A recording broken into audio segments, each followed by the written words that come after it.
going to come on here and just tell you guys that it's okay to not be okay. What? No, to be okay. No, it's okay to not be okay. It is okay to be okay. Even when bad things are happening to you, it's okay to be okay. Right? You're saying the exact opposite of what I'm saying. But I thought that's what we were coming on to say. You think people should not be okay? Yeah, I think people need to know that it's okay to not be okay.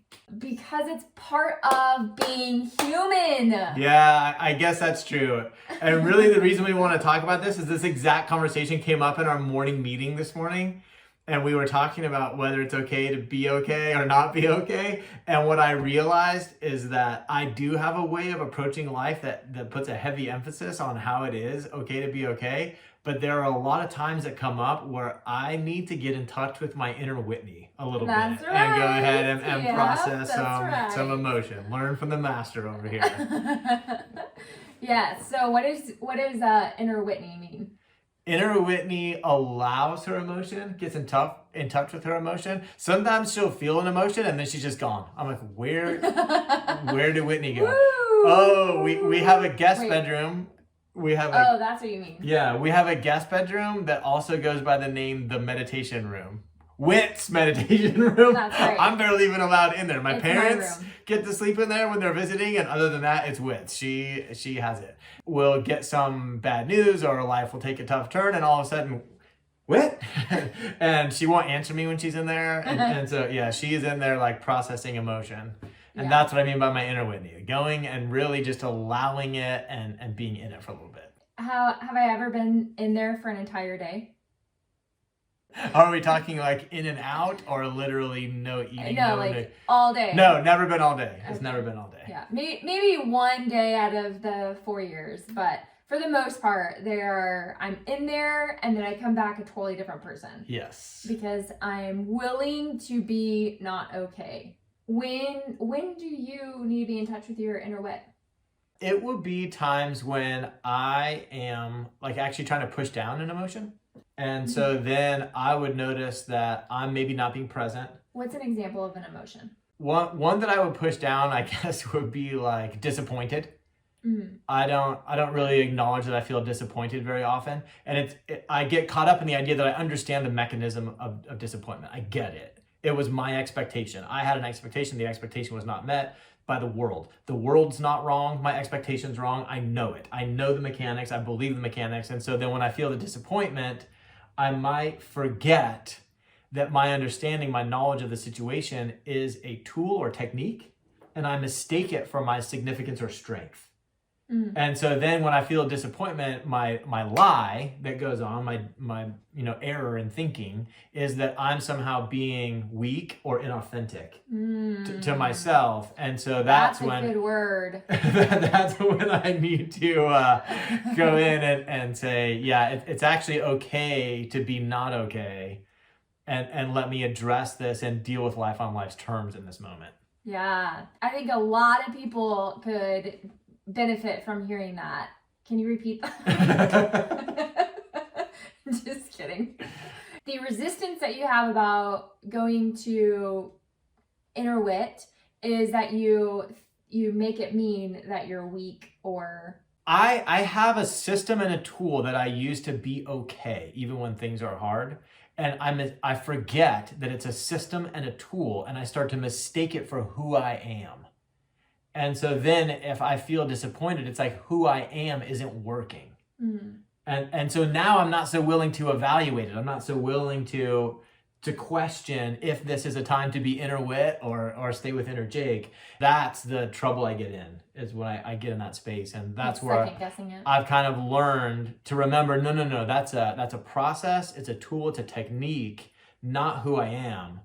And so let me take on more of Wit's character on this one and go live a not okay life for a minute. Yeah. When do you decide that you're going to be inner wit? Or is it just is it always good to be wit, I guess, is the question? Being inner wit, y'all, is a lot of work. I mean, I don't have a meditation room. I want to give myself a little pat on the back and good glory to the good Lord. But yeah, I've done a lot of growth, a lot of transformation. And so my brain is constantly, analyzing and critiquing things. And how can I grow from this? What can I learn? What emotion am I possibly pushing aside, or what do I need to allow? I do want to clarify, though, that inner wit does not mean that you're just suffering. There are times, in order to have I'm going to allow the emotion. There are times when I allow the emotion, and there are times when I say, I refuse to feel this emotion. And so I minister to myself. This attitude that you have, it needs to go. So whatever you're believing, that's gotta, we gotta tell a new story. AKA inner Jake. That's what we're going with this whole thing. It's exactly what she's describing.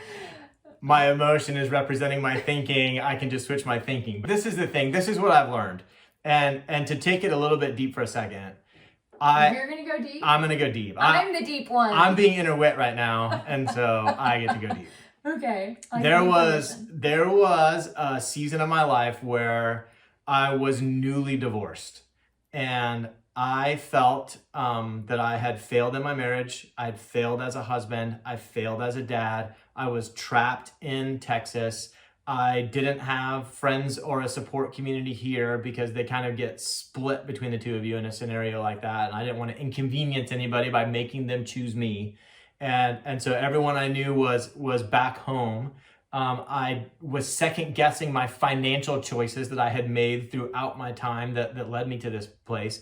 And so there was a lot of fear, and I was looking at all of the negative. It felt like, it looked like the world was coming down around me. But I had the strangest thing happen. I was fine.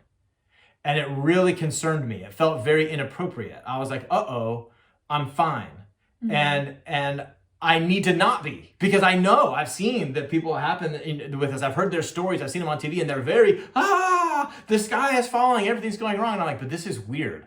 I think I'm okay. Like, yeah, I don't like it. It's not that I wish it were happening. It's just that I think I'm okay. And I heard on a podcast at a similar time, a coach I respected saying it's okay to be okay. And then I actually ended up on a trip back home to California, and I was having dinner with my buddy Jason. And I remember telling him, I'm like, dude, I almost don't want to tell people this, but I'm like, I'm not pretending I'm okay. I'm actually okay. Like, I'm okay. And he's like, that's great, be okay. And I was like, oh, it felt so good to have that validation, because I was feeling I didn't know that it was okay to be okay. And so at that time, I didn't understand the mechanisms. I wasn't in a life coaching business. I was still teaching. None of this had happened yet. What I understand now about that mechanism is that, going forward, let's say I want to look at starting over again and dating and moving forward and finding someone. I had a very common thought that reoccurred to me that, oh my gosh, I come with so much baggage now. I'm not worth it. No one's going to want to deal with all of this in order to be with me. And that led me feeling very hopeless and defeated. Versus another thought that I would have sometimes is I am a really good surprise. I'm like a great gift in bad wrapping. And whoever decides to take the risk to unwrap this is going to be blown away with how what a surprise they're going to get. And I would think about this person like, oh my gosh, I wonder who it's going to be. Well, that would make me feel very confident, and even have a little bit of swagger and excitement about who this was. And I would show up really differently. And so what I noticed, and this is sort of the technique or tool that I was describing, is that if I was feeling hopeless and defeated, I didn't have to sit in it, because I already knew that what I wanted to switch to, I was believing differently than I wanted to. And so I already knew, no, I'm in bad wrapping, but I'm a great gift. And that, as I switched that, I would switch into this feeling and I would be okay. And that's the mechanics of it being okay to be okay, and not get caught up investigating, well, why do I feel hopeless? Why do I feel defeated? Maybe I need to allow hopeless and defeated. I need to sit in it for a certain amount of time. No, I'd already been through it. I'd already investigated it, and it was okay to be okay. And that's what I mean by that. So you did have a period of your inner wit.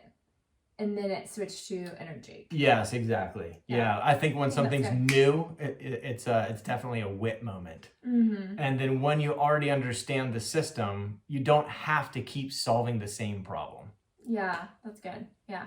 Yeah, and I really like that too for you guys, that whether you're currently going through a season or a day where you're having some heavy emotion, some tough emotion, we call it sadness, defeat, discouragement, hopelessness.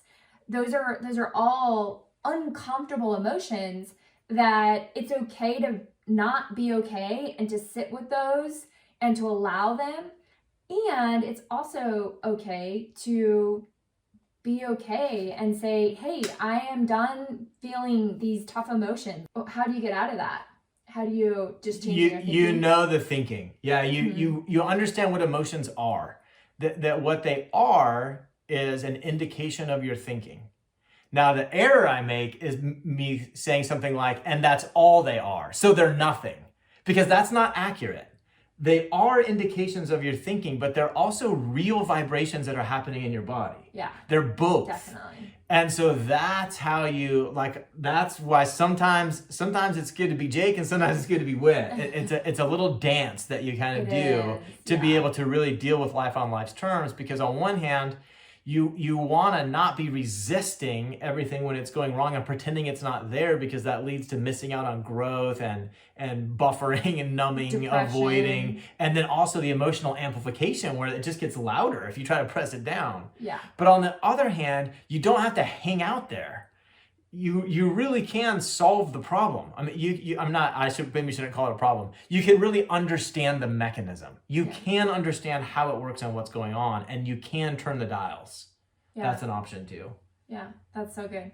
Yeah, and I just noticed that in our marriage that we've really helped balance each other out. Yeah. And thankfully it comes out in our coaching too. It's fun when we're coaching because oftentimes we'll be with a client who's maybe leaning a little too much into their inner wit. You're getting stuck in one of these emotions.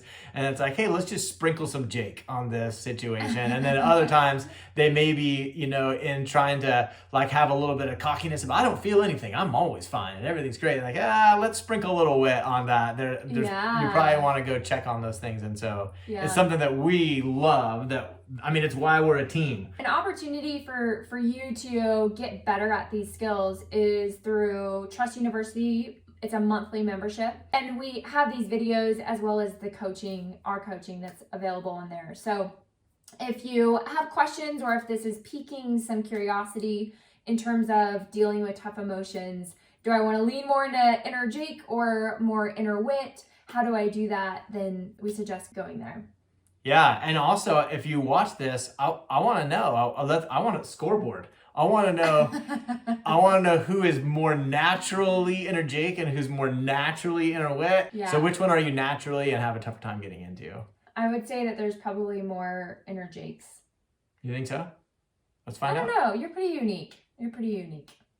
We'll see. Yeah, we'll. I think a lot of people think they're the inner Jake when they're really an inner Wit who's buffering. Oh. That's when I found out with a doctor. I thought I was a tough guy that didn't have pain, and I'm like, hey doc, is it cool if I just play through my pain? And he's like, yeah, sure, and you can use your pain as a guide of what activity is good for you or not, but you need to stop taking that Advil. And I was like, oh, no. I'm not a tough guy, I'm buffering. I used to buffer with food and alcohol all the time, so I can definitely relate. Anything else? No, I think that's it. Cool. We want to hear from you. Oh, nice. Thanks for the fistball paper. See you guys. Hey, thanks for watching this episode of Ask Steadfast. Whit and I are super excited to use this avenue to sort of spread our message. And so it would mean a ton to us if you'd subscribe to this channel. Additionally, if you have any questions you'd like to see addressed in future episodes, whether serious or funny, we'd love to see those in the comments. So leave that in the comment below, and we'll see you in the next one.